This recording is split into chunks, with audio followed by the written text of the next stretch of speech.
¿Qué tal? Muy buenas tardes, bienvenidos. Gracias por conectarse.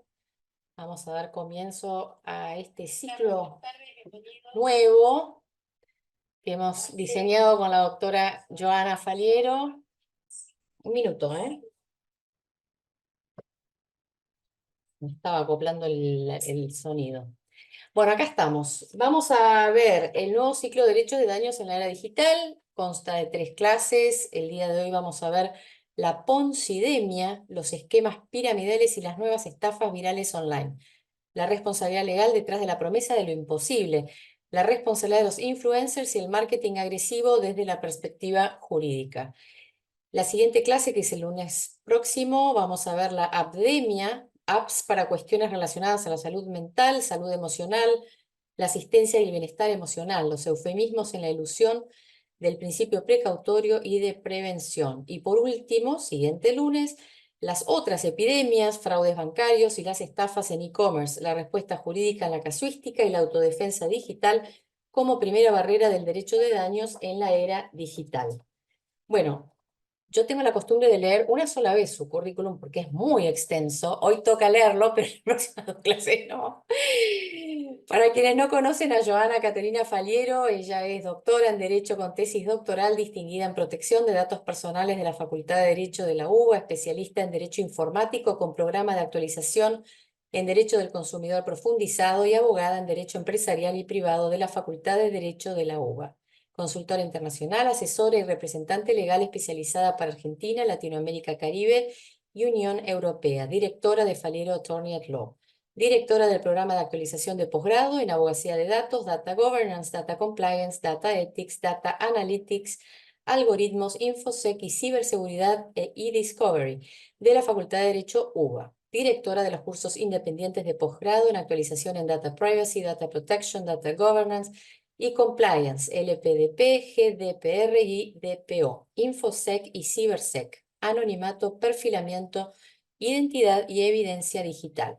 Asesoría legal en criptomonedas, blockchain, smart contracts, economía digital y fintech, e-commerce, contratación electrónica, convergencia digital y protección del e-consumidor, consumidor electrónico de la facultad, misma universidad.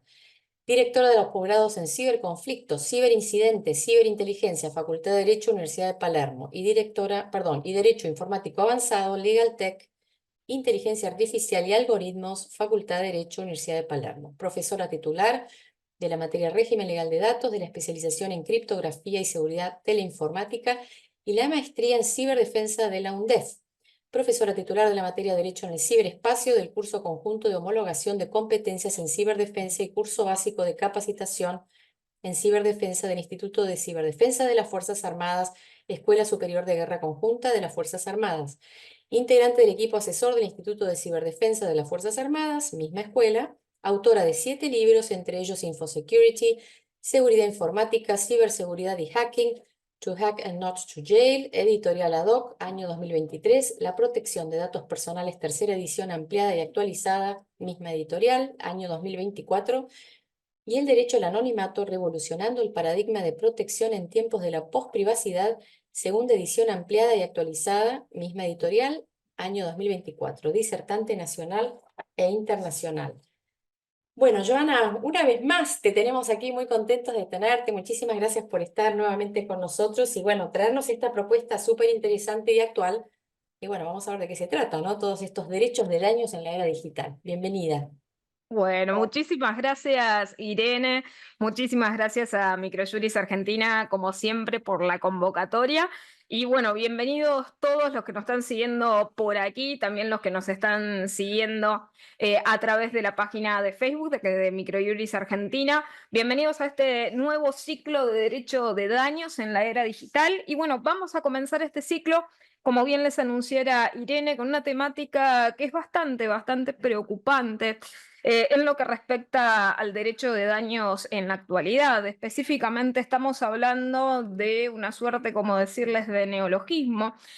Parte de la idea también desde este ciclo de derecho de daños ha sido arrancar a trabajar en estos 3 encuentros que vamos a ir compartiendo diversas epidemias, específicamente en el ámbito del derecho de daños, como decimos en la era digital. Y la primera epidemia a la cual vamos a enfocarnos va a ser la poncidemia. Como lo dice su nombre, nos está adelantando algo, el tema de los esquemas Ponzi, específicamente esquemas piramidales y las nuevas estafas virales online, algo que estamos viendo de manera más que asidua en el ecosistema digital y realmente con una grave expansividad y sobre todo la afectación de consumidores que desde ya, neófitos o tal vez con ciertas restricciones desde la perspectiva cultural en materia financiera, o mismo por la necesidad o llevados por ella,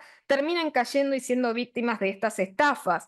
Que como vemos en lo legal parecen encontrarse en alguna suerte de limbo, porque muchas veces estamos viendo que quienes realizan estas acciones parecen tener una ligera sensación de impunidad. Y desde la perspectiva de lo jurídico terminamos, ¿no?, debatiendo respecto de, bueno, si esto encuadra o no encuadra en una figura tradicional de estafa. Entonces empieza a debatir esta cuestión de lo que venimos a llamar la responsabilidad legal detrás de la promesa de lo imposible, sobre todo porque tenemos también nuevos actores en este ecosistema digital que hoy en día también son responsables y causan daños, los influencers. Hemos conversado ligeramente el año pasado, yo no sé si ustedes recuerdan, que también tuvimos un ciclo, si ustedes quieren, desde la suscripción de Microjuris Argentina, pueden encontrarlo en el repositorio. Hemos tenido y compartido con esta editorial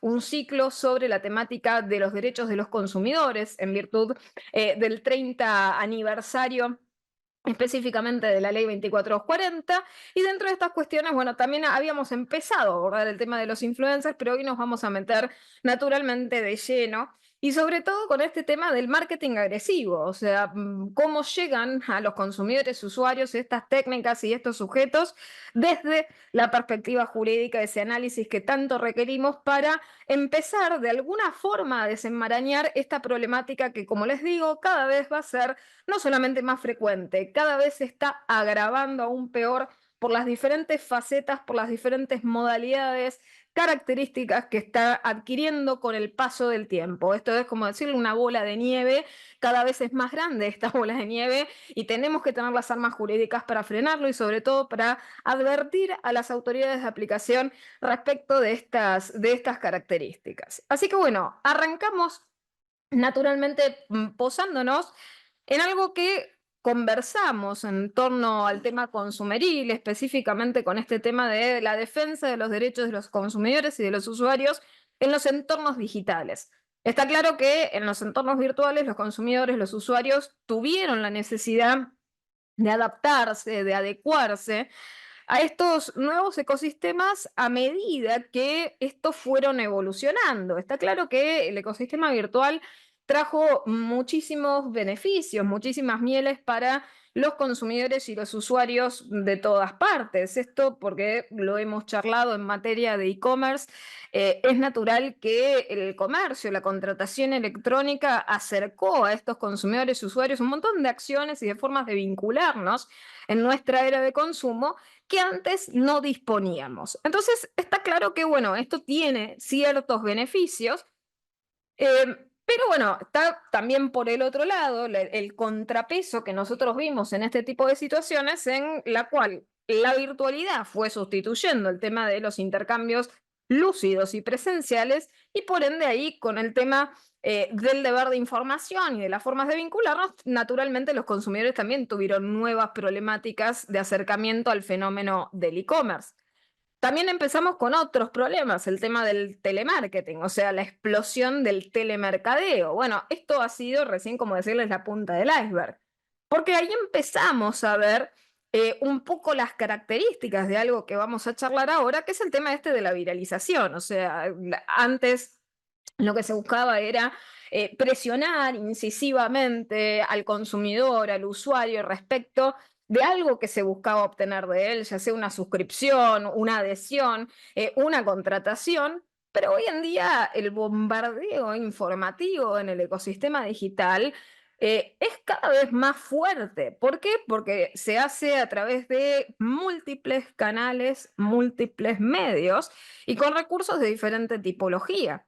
Un ejemplo de ello, hoy en día no solamente tenemos los consumidores y usuarios, ¿no? Con relación al tema de la publicidad directa a través, por ejemplo, de correo electrónico, sino que el problema lo tenemos de manera dinámica. La persona accede a su red social y desde el momento que entra en ese ecosistema digital, está siendo bombardeado de manera directa y permanente con estos contenidos. Y cuanto más interactúa con esos contenidos, más bombardeo va a tener. Esto es como una suerte de ciclo vicioso. ¿Por qué? Justamente por el uso de algoritmos que perfilan al consumidor. El consumidor consume determinado tipo de contenidos, entonces el algoritmo lo que va a hacer es ponerle adelante esos contenidos que naturalmente el mismo consume. Y cada vez con mayor asiduidad, con mayor variedad. Por ende, ¿qué es lo que naturalmente sucede? Si esta persona consumía contenidos que obviamente eran riesgosos y que podían haberlo hecho caer en una estafa, la realidad es que con el paso del tiempo va a tener mucha más variedad, un gran menú de situaciones potencialmente riesgosas en su haber para directamente elegir libremente entre quienes quiere ser estafado. Ahí tenemos el otro problema de la profundización de esta cuestión relativa, ¿no?, al marketing directo que se logra a partir de estos medios. Y el otro tema que tenemos es, ¿se acuerdan que cuando hablamos del comercio electrónico, nosotros hablábamos de esta cuestión de trascender las barreras geográficas y las barreras temporales? Y esto aquí tampoco le juega a favor al consumidor, al usuario. ¿Por qué? Porque la estafa ya trasciende las fronteras, es decir, podemos estar estafando desde un determinado lugar geográfico a todo, ¿sí? A todo el conglomerado de consumidores y usuarios de nuestro país. Las personas pueden ser víctimas de estafas no solamente localizadas aquí, sino también localizadas en el extranjero. Y pueden ser estafados en cualquier momento, ¿sí? Las 24 horas, los 7 días de la semana, los 365 días del año. Este tema de la ubicuidad, del alcance, también sirve como factor multiplicador de las víctimas. Es así que el fenómeno este de normalizar la cantidad de víctimas y el aprovechamiento de las víctimas responde para los estafadores a economías de escala. Ya no importa el targeteo particular, no me importa que caiga un consumidor determinado, la realidad es que estoy bombardeando a todos al mismo tiempo. Lo que estoy buscando es, bueno, cuantos más caigan en esta situación, no me importa quién sea el que caiga. La realidad es que alguien va a caer de esa masa. Y este es un problema a la larga, obviamente, que encima termina afectando categorías cada vez más vulnerables de consumidores. Porque lo otro que naturalmente también vemos en los espacios y en los entornos digitales, y es una preocupación de nuestro moderno derecho de daños, es que en los entornos digitales no solamente concurren adultos, también concurren naturalmente, y creo que tal vez es el entorno más natural, más orgánico para ellos, los niños, niñas, adolescentes.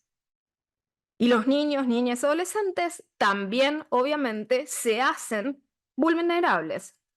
Se hacen presas también de estas estafas. Y el problema también que nosotros tenemos con esto, del aprovechamiento de estas economías de escala, también es el efecto multiplicador. ¿Por qué? Porque no solamente, y esto lo vamos a ver después en estas modalidades, en estas palabritas que habíamos mencionado al principio de esquema piramidal y Ponzi, uno arrastra a varios. La víctima no muere en sí misma, no queda sola, sino que muchos de estos ecosistemas de estafas dependen de que la víctima siga aportando nuevas y otras víctimas para que el sistema sobreviva. Eso después lo vamos a ver y nos lleva también a la preocupación sobre la educación, no solamente digital que se requiere para evitar estas situaciones, sino también el problema de la educación financiera.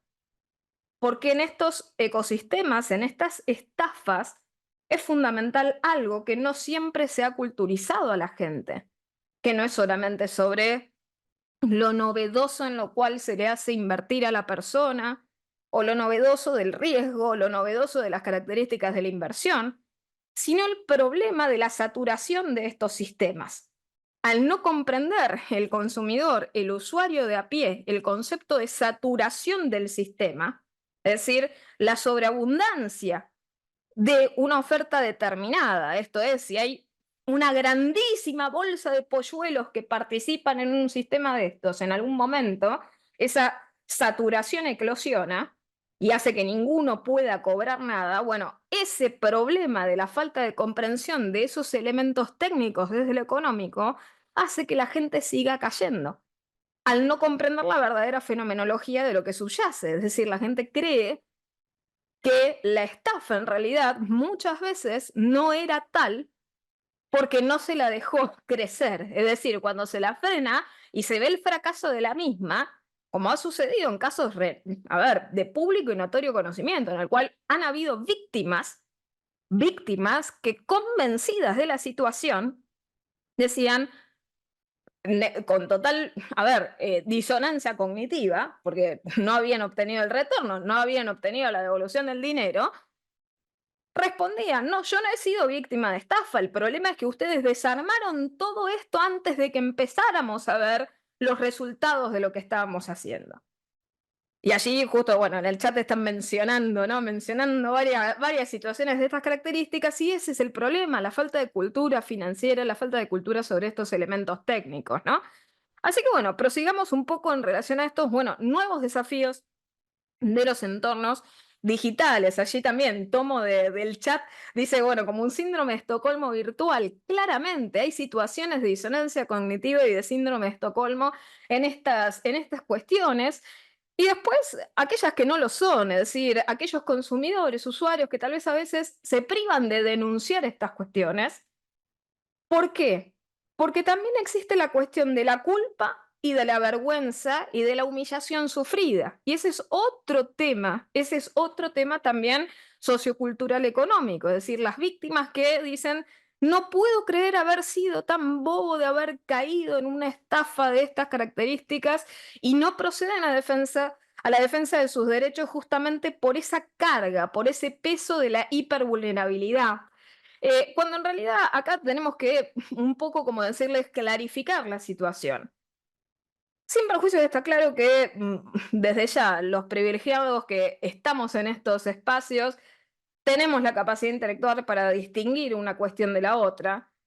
Es cierto que el ciudadano de a pie no siempre tiene las armas para defenderse de este tipo de cuestiones y cualquiera en una situación de hipervulnerabilidad puede hasta tentarse de olvidarse hasta de la propia deformación profesional en este tipo de cuestiones. O sea, los consumidores, los usuarios, son vulnerables por su propia categorización. Esto para dejar de distinguir, bueno, quién podría ser víctima, quién no debería, quién...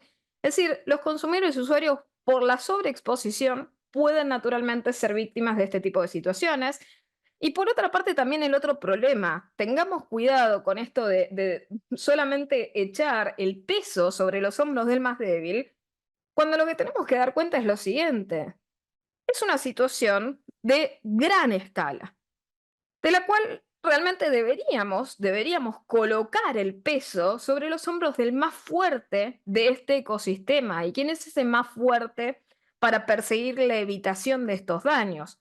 La autoridad de aplicación. No hay otra cara en esta situación. Ahí yo justo también en el chat mencionaban el Estado. Es decir, naturalmente tenemos que tener una autoridad de aplicación que persiga de manera preventiva y precautoria estas situaciones. ¿Por qué? Porque si depende de la persecución individual por parte de las víctimas, en primer lugar, estamos dependiendo del más débil. No todos los débiles afectados van a poder llevar adelante este tipo de cuestiones a la justicia. Y por otra parte hay una realidad, sin perjuicio de que lo puedan o no lo puedan llevar adelante. La realidad es que desde una perspectiva económica, justamente es esta situación de desventaja la que muchos que llevan adelante estas acciones aprovechan porque saben que el consumidor afectado no va a perder, entre comillas, el doble por lo que le exige el sistema naturalmente para poder ejercer su derecho. Pensemos que necesita tiempo, necesita dinero y demás para ese privilegio que es lograr acceder a la justicia, lograr acceder a la justiciabilidad plena de la situación que ha sufrido. Y lo que implica también desde la perspectiva temporal, es decir, no solamente perdió algo concreto en el momento, sino que va a seguir perdiendo. Es decir, una suerte, como decirles, de revictimización en el propio proceso. Es por eso que es necesario este tema del ejercicio preventivo y precautorio para evitar esto, para que evitar obviamente que ese peso caiga en los hombros de las víctimas, porque si no, vamos a terminar realmente con un montón de situaciones en las que realmente a las víctimas se les da esta sensación de que este tipo de situaciones no son perseguibles. Tal es así que hace tan solo, les diría, unos días atrás, si ustedes circulan las redes sociales y redes también de información, van a encontrar muchas veces estos debates que existen en torno a qué.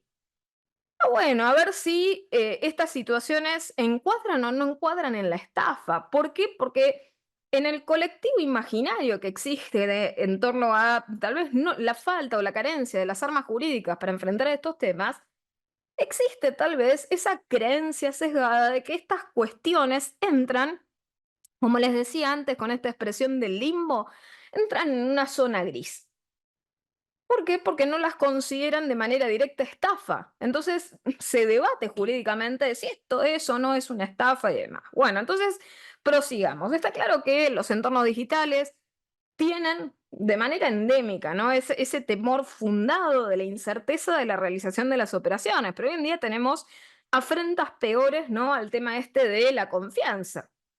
Y sobre todo también otros temas relacionados, porque de estafas de las características de las que venimos hablando también viene el problema de la protección de los datos, la privacidad y la seguridad de los datos. Es decir, ojo que la victimización con una cara puede también arrollar al consumidor en tantas otras situaciones también peligrosas para él mismo y que tal vez obviamente no se ponderan o dimensionan porque hay una situación más grave que enceguece las otras consecuencias.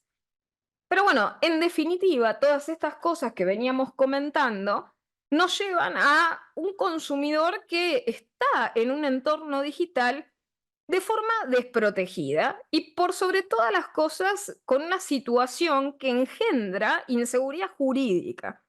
Que esto es algo a lo cual obviamente deberíamos de alguna forma, como decirles, concurrir para evitar que esto crezca hasta que no sea manejable o hasta que tengamos que cambiar de alguna forma la perspectiva de abordaje de este problema. ¿Y cuál es el problema? Empecemos a hablar, como decirles, de las cosas por su nombre. Los ecosistemas digitales se prestan realmente como grandes arenas a las cuales concurren grandes cantidades de consumidores. Y esto es visto por quienes llevan adelante cualquier tipo de estafa, sin perjuicio de la modalidad que desarrolle las mismas. Esto se muestra como grandes y nuevos mercados para conquistar, de potenciales víctimas. Es ahí donde el problema de esta arena digital trasciende el tema del comercio y la contratación electrónica. Es decir, si a nosotros, abogados en materia de daños, de consumidor, de contratos, de derecho privado, en términos generales, ya nos es un problema jurídico complejo el tema del acercamiento del comercio y la contratación electrónica a los consumidores y usuarios, imagínense la profundidad ahora que se desdobla con este tema de las estafas virales online. ¿Y a cómo se llega? Es decir, trasciende, ya sabemos, el comercio y la contratación electrónica y el cómo llega también es relevante. ¿Por qué? Porque los consumidores están en estas nuevas ágoras, que son las redes sociales, en las cuales no solamente vuelcan datos innecesarios, sino que también vuelcan datos, o sea, dentro de la innecesariedad de la sobreexposición, hay datos claramente identificatorios, datos que sirven para el perfilamiento, datos que sirven para de alguna forma, como decirles, estimar el estilo de vida y otras informaciones complementarias de esos sujetos. ¿Y cómo nos acercamos a esos consumidores, a esas nuevas víctimas? Bueno, vemos que en estos ecosistemas lo que se promueve, y lo van a ver en términos generales en todos estos tipos de estafas virales online, esquemas piramidales y Ponzi, se promueven modos y estilos de vida suntuarios. Grandes propiedades, grandes, ¿sí? y ostentosos vehículos, una vida llena de viajes por el mundo en lugares muy suntuarios, ostentando esos niveles de vida, propagando una idea, un mensaje simbólico de una calidad de vida pseudo inalcanzable por un trabajador de a pie. Y esto es como decirles, a ver, una foto simbólica de la expresión máxima del consumismo. Problema que los abogados consumeristas trabajamos desde hace muchísimo, el tema de que las personas ya hoy en día, naturalmente para hacer, se expresan a través de los votos que vuelcan a través del consumo. Y hoy en día la persona consume para ser, consume para pertenecer, consume para expresarse. El consumo ya no satisface necesidades vitales, sino que satisface de alguna forma deseos. Y de esta manera vemos cómo de alguna forma se intenta inyectar en los sujetos, obviamente víctimas, esta idea de la frustración de las expectativas de aquello que no se tiene. Y comparativamente, obviamente, la negativa de todo aquello que esas personas, llamémosles normales, porque se utiliza hasta en el imaginario peyorativamente la palabra normal, regular, están haciendo frente a estos simplismos que se proponen para solucionar todos estos males y acceder a esos estilos de vida suntuarios que obviamente se ostentan. Ahora también ahí hay otro punto a dar cuenta, porque estas estafas, uno podría decir, bueno, ¿cuál es el problema que alguien con un estilo de vida suntuario ostente su propia condición suntuaria?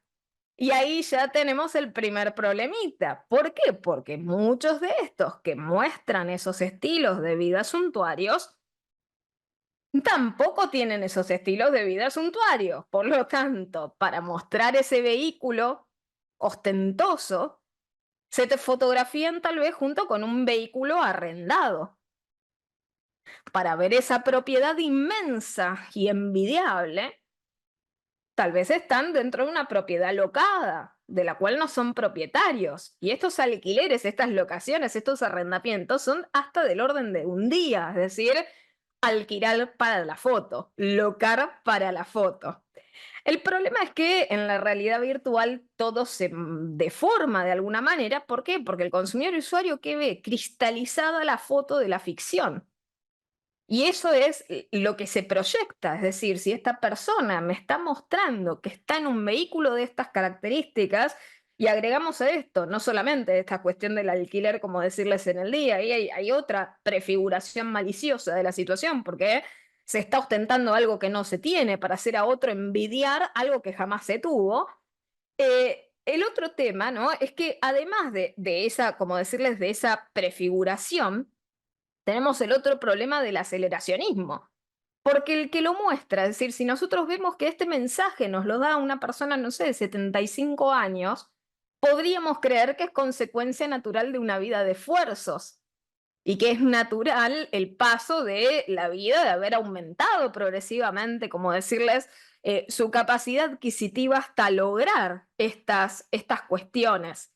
Ahora, lo cierto es que también del otro problema que tenemos es la edad.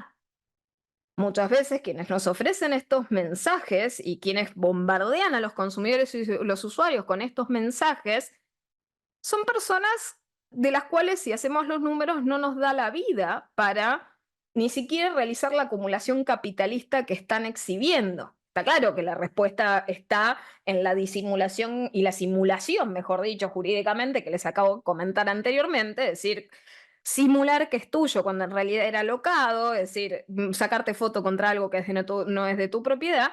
Pero también tenemos el otro problema, lo muestran obviamente con un mensaje absolutamente acelerado de un joven adulto. Y por joven adulto me refiero a gente de, a ver, 18 años en adelante. Es decir, y más cerca de los 18 que más cerca, ¿no?, de una edad mediana adulta avanzada. Entonces, naturalmente el que mira este mensaje hasta entiende otro contramensaje bastante complicado, que es el hecho de prescindir de la educación para acceder a productos o servicios. ¿Por qué? Porque nadie necesita tener conocimientos avanzados en nada, nadie necesitaría tener una carrera universitaria si nos están mostrando, hipotéticamente, un billonario de 18 años. Pero si ustedes escarban de vuelta más allá de la superficie, está claro que todos aquí, todos los letrados aquí presentes, conocen que existen regímenes tributarios, fiscales, etcétera, etcétera, etcétera. Así que simplemente en cualquiera de estos casos, si escarbáramos un poquito la superficie de la tierra de los datos fiscales de cualquiera de los que exhiben este tipo de situaciones, vamos a ver situaciones típicas y muy características y llamativas, como decirles un monotributo categoría mínima o situaciones directamente de regímenes fiscales inexistentes sobre esas personas. Y está claro que cualquiera de los letrados aquí presentes saben que antes de llegar a la Lamborghini hay que tener ciertos papeles en regla para poder tener, ¿no?, un vehículo de esas características anotado de manera formal y correcta, ¿no?, a nombre vuestro. Entonces, bueno, ahí ya vemos toda esta situación, ¿no? Pero bueno, en definitiva, el resumen del mensaje es la oferta de un mecanismo mágico de acceso a ganancias. Ahí ustedes mencionan, justo en el chat también decían, bueno, una cuestión económicamente aspiracional. Ese es el problema, ¿no? La primera cuestión es el acercamiento al consumidor para ese mecanismo mágico. Como última expresión del consumismo, está claro que las personas están permanentemente bombardeadas por el sistema para consumir, para hacer. Y esto también ha tenido un auge, sin perjuicio de lo cual quiero dejarlo formalmente asentado, esta cuestión de que, sin perjuicio de que se lo ha relacionado con el surgimiento de las criptomonedas, este fenómeno, y con las inversiones de riesgos o con retornos imposibles y productos financieros complejos, respecto de las criptomonedas, hay que mantenerlo separado. ¿Por qué? Porque muchas de estas cuestiones también se refieren a la cara sombría de las criptomonedas que no deberían ni siquiera ser calificables como tales, que son las que se conocen en la jerga como shitcoins o criptomonedas basuras, que son proyectos cripto que nacen realmente fenecidos, es decir, que ya tienen ese tufillo de falta, como decirles, de solidez.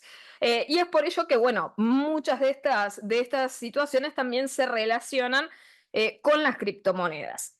Y el otro tema también que uno ve en este tipo de situaciones es que, naturalmente, también el contramensaje, como les decía, es no hay necesidad. No hay necesidad de formarse en las instituciones tradicionales para acceder a estos medios. Sin perjuicio de lo cual, actualmente tenemos el otro fenómeno que también, para que ustedes lo noten, es otra, como decirles, bandera roja o red flag, como se dice en la actualidad, que también se busca de alguna forma simbólica el relacionamiento con la educación, sin perjuicio de, naturalmente, rechazar las instituciones tradicionales, pero tomando su nombre. Y es así como encontramos muchas de estas estafas relacionadas con academias, cursos, asesorías y hasta universidades sin ser universidades. Entonces, tenemos este trabajo, como decirles, de orden pseudo simbólico, ¿no?, con este tema del acceso a estos medios. ¿Y qué es lo que aprovechan? ¿Qué es lo que aprovechan? Bueno, la promesa, como les decía, de lo imposible. ¿Por qué? Porque está claro que el mensaje, si nos detenemos a verlo de manera fría, estamos en un plano de inverosimilitud. Se aprovechan de la ingenuidad y se aprovechan y explotan varias aristas que hoy en día todavía no tenemos resueltas en materia consumeril. La primera, el tema de la brecha digital, los usos subdesarrollados de las nuevas tecnologías, mal llamadas ya, como les digo siempre, mal llamadas nuevas tecnologías, pues si no, no empezamos de alguna forma, ¿no?, a articular educación digital verdadera para que la gente no caiga en este tipo de estafas. Bueno, esto va a seguir continuando y va a seguir profundizándose de la mano también con los riesgos a la privacidad y los riesgos a la seguridad. También hace mucha falta la cultura digital. O sea, ya no es no solamente el tema de cómo utilizar la tecnología, sino saber algo de tecnología sin perjuicio de no saber reproducirlo, aplicarlo y demás. El otro problema que seguimos adeudando a los consumidores y a los usuarios, pero esto ya va de suyo, que es un problema absolutamente enquistado en el ámbito consumeril. Piensen ustedes en problemáticas mucho más, como decirles pedestres, entre comillas, al lado de esto, que es el tema del sobreendeudamiento de los consumidores. No hay cultura financiera. No hay cultura financiera con perspectiva social para los consumidores y usuarios. También nos hace falta cultura consumeril, porque sin perjuicio de que podemos estar en el marco de sociedades de consumo y sociedades consumistas, también podemos tener educación para el consumo. Y ese es el otro problema. Es decir, no está mal consumir. Lo que está mal es creer naturalmente en cosas que serían inconsumibles o inexistentes o imposibles e inverosímiles.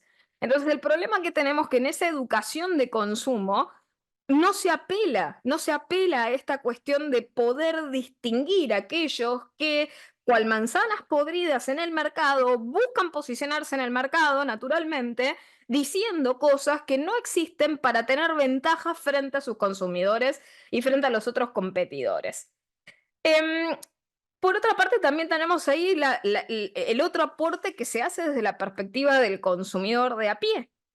Naturalmente, los consumidores tienen necesidades económicas, tienen necesidades a veces insatisfechas, tienen ambiciones, y esto de vuelta apelando al consumismo, no hace falta tener una necesidad, sino el problema del consumismo es que se generan artificialmente deseos, y el deseo, por lo general, no se satisface, siempre se puede esperar más. Entonces, en esas ambiciones de los consumidores, el tratamiento de la ambición del consumidor también es otro problema, porque no es solamente apelar al tema de la necesidad económica o a lo que nosotros podemos apuntar como motivo estructural económico por el cual una persona es víctima de estafa, sino que vemos en la situación personas que buscan ventajas, personas que buscan de alguna forma progresar, mejorar, a pesar tal vez de no tener un estado de necesidad previo. Y ese es el problema de las ambiciones de los consumidores. Y el otro tema que esto ya más bien apela o interpela a quienes llevan adelante estas acciones, es el aparente vacío legal, como veníamos charlando, y por otra parte algo complejo, el aparente desinterés por parte de las autoridades de aplicación de perseguir y de erradicar toda esta fenomenología. ¿Por qué? Porque no estamos viendo, más allá de que han habido algunos casitos, recuerden ustedes que con algunos casitos de consumidores afectados por algunas situaciones relacionadas a criptoestafas, hubo algunas declaraciones y algunas multas específicas hace años atrás. La realidad es que esto no es permanente, es decir, no se están persiguiendo, como decirles, de manera granular en el ecosistema virtual todos los esquemas piramidales y Ponzi que se identifican. ¿Por qué? Pues, como les digo, prometen ganancias inverosímiles por medio muchas veces de la comercialización de cursos, por medio de las asesorías.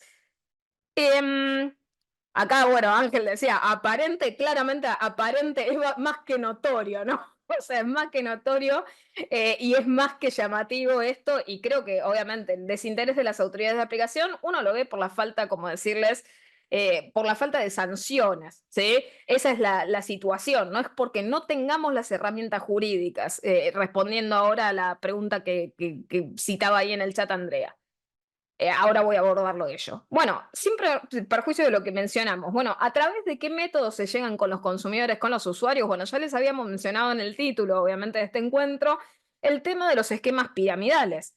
Sin ir más lejos, nosotros hemos tenido gente que, habiendo sido parte, como decirles, de la flor de la abundancia, en Argentina terminan como parlamentarios y también antes de eso afirman en canales públicos de televisión que la flor de la abundancia no era una estafa o no la creía una estafa. Bien, vaya ilustración de lo que es la falta de educación financiera, ¿sí? El esquema piramidal en economía es una estafa conocida, frondosamente regulada. Es decir, el marketing multinivel es ilícito en muchos países. Esto no es un hecho curioso, es decir, no es algo llamativo desde lo jurídico, pero es naturalmente un tipo, como decirles, de estafa, un tipo de esquema que tiene diferentes manifestaciones, o sea, puede ser abierto o cerrado según la caracterología que tenga, pero en el cual la dinámica económica general es que los participantes lo que tienen que hacer no es solamente aportar ellos, sino también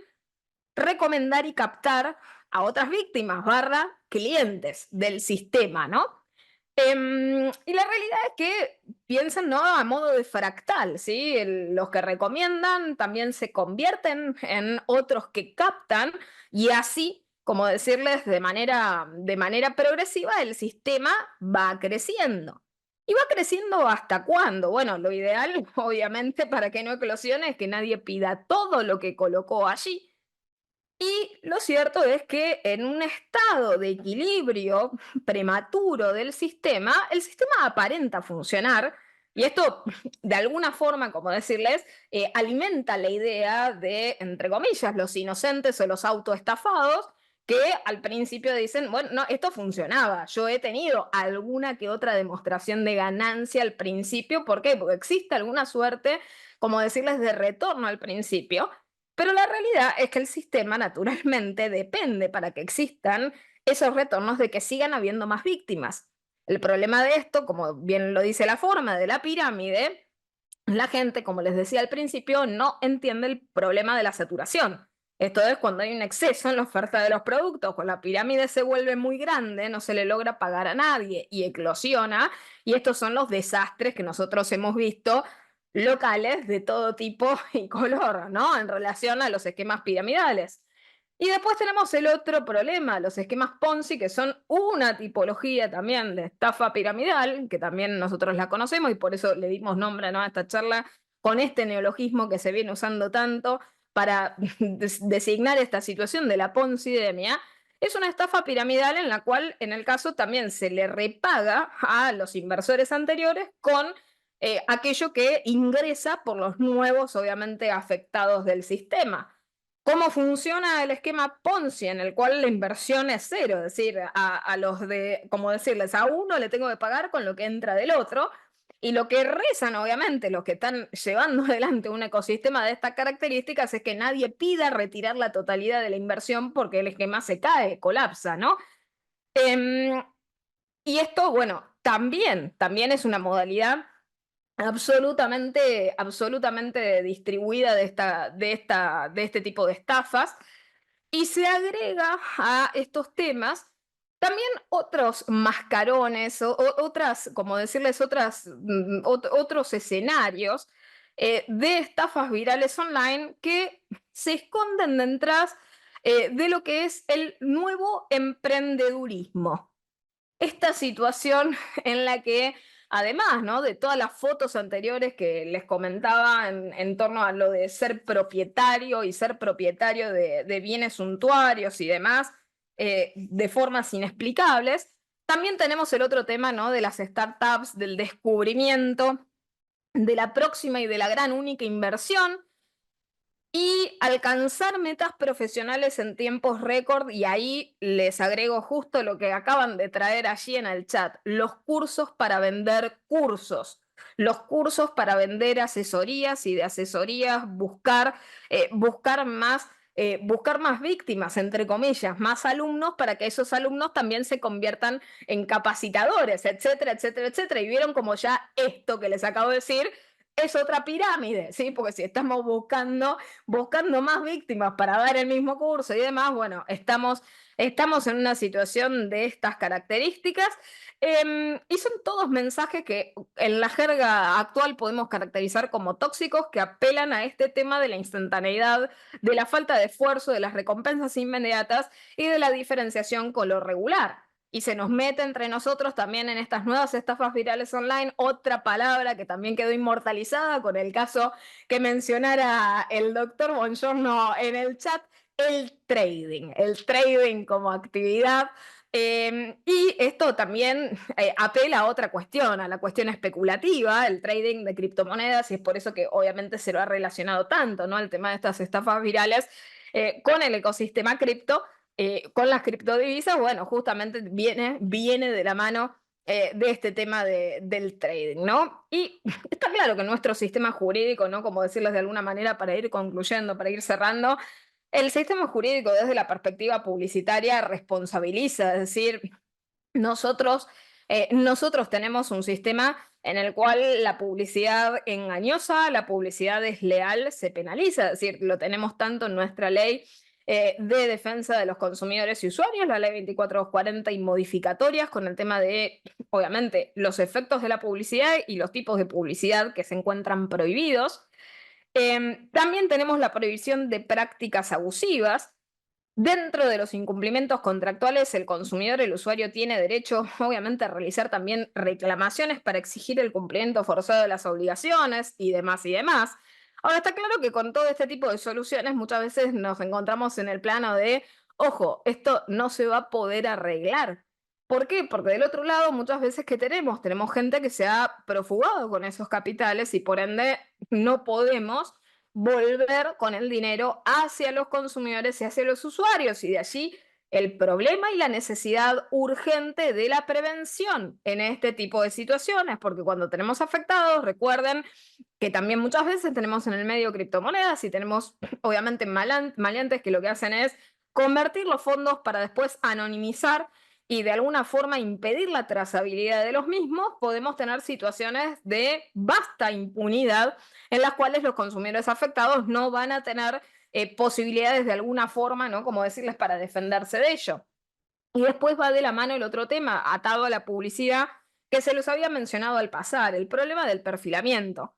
Con el tema de la publicidad de estas estafas, el perfilamiento algorítmico que nosotros tenemos en las redes sociales le juega en contra al consumidor. Es decir, el consumidor que mastica este tipo de contenidos, de mensajes, es posible que cada vez se vea expuesto a una mayor cantidad y variedad de este mismo tipo de mensajes. Y que a mayor exposición es una cuestión aritmética. Cuanto más expuesto esté, más probabilidad de caer y de ser víctima de algunos de estos esquemas va a tener. Y ese bombardeo de mensajes, si lo pensamos desde la perspectiva consumeril, es como un ataque de negación de servicios en la psiquis del consumidor. Estás tan bombardeado del mensaje que en algún momento la persona de golpe presenta la pulsión de decir, tengo que hacer algo porque lo que se le aparenta a esa persona en ese ecosistema digital es que todos están haciendo X. Es el fenómeno de cámara de eco, más allá de que no sea representativo de la realidad, va a ser representativo de la realidad virtual de la persona, y si esa persona no tiene educación digital, entonces es una sensación muy coercitiva sobre la cual poco a poco se trabaja y se previene. Y después, naturalmente, lo otro, y simplemente para concluir, ¿no? ¿Qué sucede si la persona cae como víctima? Y esto viene a responder este debate que les comentaba, que en las redes se está dando, que es el problema de, bueno, y está bien, la persona cae. ¿Qué responsabilidad legal hay detrás de esa promesa de lo imposible? Y quien lo hace paga las consecuencias. Y en esto me vengo a preguntar algo que también en el chat ustedes han mostrado, que es, bueno, ¿por qué creemos aparentemente en que en esta situación hay un vacío legal? No lo hay, ¿sí? Es decir, hay responsabilidades legales, no olvidemos que las hay, desde quienes lo hacen y desde por el qué lo hacen. Y estas diferentes perspectivas de la responsabilidad se nos plasman desde lo administrativo, desde lo civil y desde lo penal. En materia de influencers, está claro que sin perjuicio de la calificación que nosotros tengamos del influencer, si es, como decirles, un nano influencer, un micro influencer, si es un influencer o si es una celebrity, lo cierto es que tiene responsabilidad. Es decir, en el caso, vieron de la misma manera que nosotros adjudicamos la responsabilidad en función de la marca, tanto el titular de la marca, llámese si la marca existe, la agencia y el influencer van a ser objetiva y solidariamente responsables por el contenido. Y está claro que también necesitamos en esto transparencia informativa. Si tenemos celebrities, por ejemplo, que promocionan una determinada situación, bueno, claramente tienen que mostrar transparentemente si esto lo hacen como acción individual, personal del sujeto, o si lo hacen motivados por una contratación del proyecto, de, llámese, ese ecosistema que se propone, sea un Ponzi, sea una estafa piramidal o lo que fuera, ¿sí? Entonces, si tenemos una promoción directa, ¿no? En función de una contratación, ahí desde ya tenemos responsabilidad objetiva y solidaria. Ojo con esto, porque también muchas veces los celebrities se escudan y esto ha sido obviamente también la cara por la cual muchos también, habiendo participado de ecosistemas piramidales, esquemas piramidales como la flor de la abundancia, muchos que hacen, se autoproclaman víctimas para eludir la responsabilidad de haber captado genuinamente a más víctimas, con el conocimiento de que se participaba de una estafa. Así que esto también hay que trabajarlo en lo jurídico, porque tenemos un grave problema con esto de que tenemos falsas, entre comillas, víctimas, que en definitiva son colaboradores y cómplices, ¿sí? Ahí justo en el chat mencionan, fingen demencia, y ese es otro problema que naturalmente tenemos. Ahí también mencionaba el tema de la equiparación a las mulas financieras. Bueno, también hay mucho, como decirles, de esto de la cadena de supuestas víctimas que en el fondo no eran víctimas, ¿sí? Entonces también tenemos ahí un problema en ese lugar. Pero no perdamos de vista de esto de la responsabilidad de carácter objetivo, de carácter solidario, y en ese caso, naturalmente deben responder. No hay excusas. También tuvimos los ejemplos, como les había dicho, de las multas de la entonces Dirección Nacional de Defensa del Consumidor y Arbitraje de Consumo por información falsa, por no aclarar los vínculos comerciales o de hacerlo, como decirles, de forma testimonial, cuando en realidad no lo era. Y bueno, creo que son áreas sobre las cuales, bueno, se tiene que seguir profundizando. Pasemos entonces a lo administrativo. Justo hace un rato decíamos, ¿no? Desde ya, sarcástica e irónicamente, ¿no? El aparente desinterés, está claro que si lo estamos viendo de disimulo, no hay nada. Las autoridades de aplicación tienen que perseguir estas situaciones de oficio. Ya no podemos seguir pateando esta situación a futuro, no pueden seguir esperando a que el más débil, la persona estafada, vaya detrás de quienes llevan adelante estos esquemas.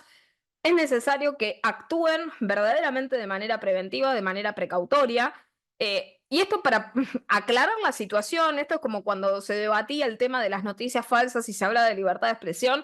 Una noticia falsa no es una forma de expresarnos de la misma manera que una estafa piramidal no es un negocio liberal, ni un esquema Ponzi no es un negocio liberal. Son estafas calificables como tales por nuestro sistema legal, por nuestra codificación penal, que violan además la ley 24240 y que son merecedoras desde el aspecto consumeril de las más severas sanciones que tiene nuestro ordenamiento legal.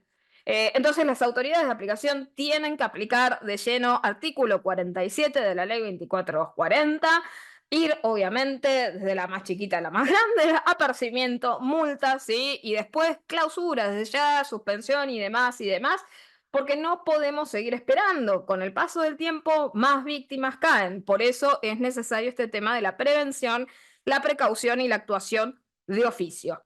Y desde lo penal, llamemos las cosas por su nombre. Son estafas. Si nosotros calificamos jurídicamente que la estafa es un delito que consiste en provocarle un daño, un perjuicio patrimonial a una persona mediante un ardido o engaño, dolo, ¿sí? Dolo, intención de dañar a sabiendas, con ánimo de lucro, con una organización y demás, no demos más vueltas. ¿Sí? Estamos en el artículo 172 y también estamos en otra figura que a veces se dejan de tener en cuenta. Ojo que no encuadremos en alguna de las figuras del 173, porque tal vez también encuadramos en ellas. Y el otro problema que les dejo, y aquí con ello concluyo, el otro problemita que se está haciendo un poco más complejo ahora, y que es otra cara de esta situación, es que ahora la ola, porque esto va creciendo. Yo les dije que era una bola de nieve, la bola va creciendo y el problema es que ahora ya no son solamente los jóvenes adultos, sino han ido por los menores. En esta nueva modalidad de marketing agresivo ya no solamente se utilizan o se llevan a cabo a través de figuras de jóvenes adultos en edades tempranas, pero jóvenes adultos, en fin, mayores de edad, sino por la utilización de menores, ya sea acompañamiento con un menor o a través de un menor. Y esto no es menor porque, valga la redundancia, los menores para nuestro sistema no serían punibles. Y está claro que lo están haciendo con la falsa inocencia de, bueno, utilizar un elemento subjetivo que va a complicar la situación. Recordemos entonces también el artículo 174, en el cual se habla del abuso de las necesidades, de las pasiones, de la inexperiencia de un menor o de un incapaz. Bueno, entonces empecemos un poco también a abrir la cuestión para empezar a tener cuidado porque ya este problema está creciendo, este problema se está profundizando, ya no es joven adulto de 18 años, vamos a ver niños, niñas, adolescentes de 10, 14 años y situaciones absolutamente límites, está claro, no éticas, pero sobre todas las cosas no legales. No legales, o sea, situaciones que nuestro sistema jurídico penaliza, sin perjuicio de lo cual, desde ya hay que tener presente también, en el caso de ser activos, el tema del régimen de minoridad, es decir, cuándo son o no son punibles los menores, pero no hay que perder de vista, sin perjuicio de si es o no punible, la figura es la que veníamos charlando con anterioridad.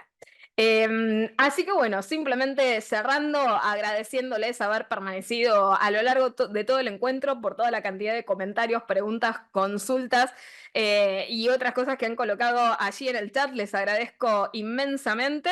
Y desde ya los invito y los esperamos junto con Microjuris Argentina, como siempre, en la segunda masterclass de este ciclo, que vamos a trabajar sobre otra epidemia bastante llamativa y compleja, que es la apdemia. Aplicaciones para cuestiones relacionadas a la salud mental, a la salud emocional, a la asistencia y el bienestar emocional, los eufemismos en la elusión del principio precautorio y de prevención. Así que bueno, si todos ustedes a gusto, nos estaremos viendo el día lunes 2 de septiembre a las 17 horas.